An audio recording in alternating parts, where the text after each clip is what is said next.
What's up everyone? So if you guys are not familiar at all with Apple and their release dates, pretty much today is the 1 year anniversary of the iPhone 10. Now, this is a very special phone to me. I've owned it. It's my main phone right now. I don't have the 10s. I have the 10R, but I'm not going to use it as a main phone. I like my iPhone 10 more. And I'll be honest, dude, what a ride it's been. For one thing, believe it or not, I've owned 4 iPhone 10s in the last year. So within a year, I've owned 4 different ones. So I bought the first one at launch, if you guys don't remember. And then I returned that one because I thought it was like way too much money just to spend on a phone. And I wasn't really making too much from this channel at the time. So I was like, whatever.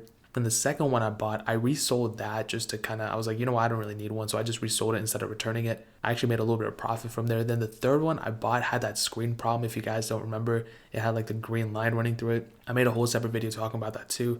And now I bought a fourth one, which is the one I'm using now. And I've owned this for about 2 or 3 months now, I think. And I don't really have any plans to kind of move to a different phone as of this point because I enjoy my usage out of the iPhone 10. And you know, maybe this is the best iPhone that was ever released. I'll probably make a separate video talking about that, but I have to put a little bit more thought into it. I mean, there was a lot of iPhones that have been released, and I don't know if this one takes that title yet or not, but I'll do a little bit more research before I make that claim. But let's take a look back as to what changed through this year, if anything at all. Now, actually, if you guys don't remember, you know, when this phone was first released, it was the first iPhone with an AMOLED screen, actually with an OLED screen, but what's the difference? It was a huge thing. You know, we all wanted it and we finally got it. And people actually kind of said that this was the first Apple device to have an OLED screen. That's actually not the case. I don't remember if there's another one, but the Apple Watch definitely had an OLED screen, even the first one. So for all you guys who are flexing and saying the iPhone 10 was the first thing, this and that, it's actually not. But it's the first iPhone with OLED screen, which is super cool. We all wanted it for such a long time. We had the Samsungs with OLED screens. We had even the Motorola phones that were popping at the time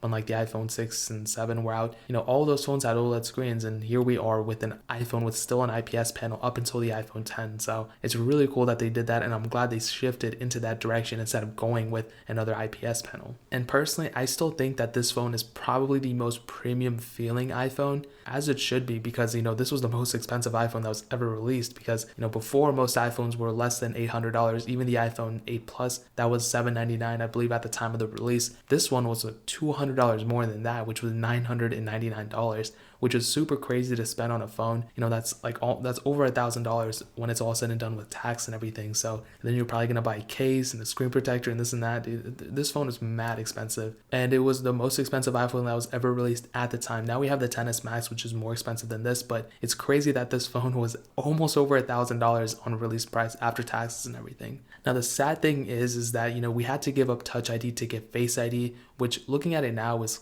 not really that big of a deal. I've pretty much gotten used to it, but I think overall Face ID has kind of grown on people, you know, especially within a year. More and more phones are having facial recognition. But what I'm telling you now, and I made a video about this yesterday, I'm almost 100% positive that the next iPhone is going to bring Touch ID back into the phones under the screen, so like what the OnePlus 6T is doing. So I'm pretty sure we're going to see Touch ID come back. I made some renders about it too, what I think it's going to look like. So keep it locked down on the channel. I mean, I'll definitely try to make some more renders and stuff like that. But overall, even if it doesn't come back, Face ID is here. It's probably going to stay for the next several iPhones too. So I personally don't hate it, but I think Face ID is definitely a push to the right direction. It's more secure and all those things. So. And technically the iPhone 10 was the iPhone with the largest screen at the time. Now it's the XS Max. So, you know, you win some, you lose some. So I guess, you know, it's whatever. Now, you guys may have forgotten this, but this iPhone actually had some problems early on. And some of them were hardware, some of them were software. There was this one, and I didn't really suffer from it. And it's funny because this iPhone was released in the winter, so this was like the most like obvious time this would happen. But for a lot of iPhone 10s, if you put it in cold weather, if you took it outside and you were using it in the winter or in the snow or something, the screen would actually not allow you to touch it. So I mean, you would be able to touch it, but the screen would just become unresponsive under certain conditions. But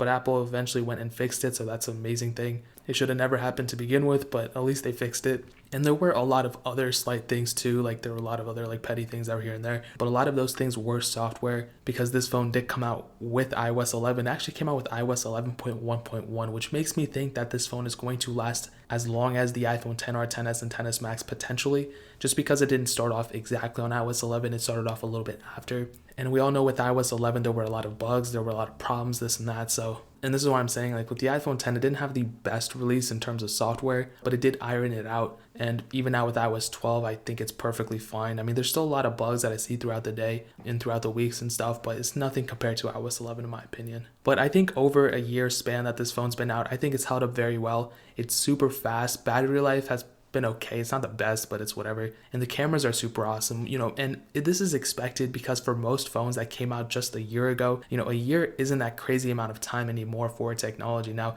if you go back maybe like 2 years ago when the iPhone 6S went to the iPhone 7, I think that was a pretty big change in terms of body, but then we went from the iPhone 7 Plus to the iPhone 10, and that's a humongous change. And now we went from the iPhone 10 to the 10s, and I think it's a little bit less of a change, but when this iPhone came out, I think it was a huge push, not only for iPhones, but just phones in general. Now, with that being said, I really think this phone probably pushed the initiative of like the notch and just the bezel-less display, as much bezel as they can take out, pretty much. A lot of phone manufacturers already at the time started removing the bezels and this and that, just like Galaxy's, the Galaxy S8, the LG G6 at the time, or G7, I think it was the G6. They started removing the bezel too, and LG phones have always been very slim bezels. I had the LG G2 for my main phone and I liked it. And there were a lot of other phones too, but to bring it mainstream, I think the iPhone really brought out the notch, which a lot of people hated, a lot of people didn't really like it. Honestly, for me, I didn't like it at first, but it grows on you, For something like a notch, I mean, it's the same thing as like a fingerprint sensor, a home button, On Android, you had a navigation bar at the bottom, which was software. And then when I switched to an iPhone, you had the home button, and a lot of people don't like the home button. A lot of people don't like nav buttons. I think it's kind of the same like philosophy with the notch. Like some people like it, some people don't, but it just grows on you, The more you use it, the more you care about it less.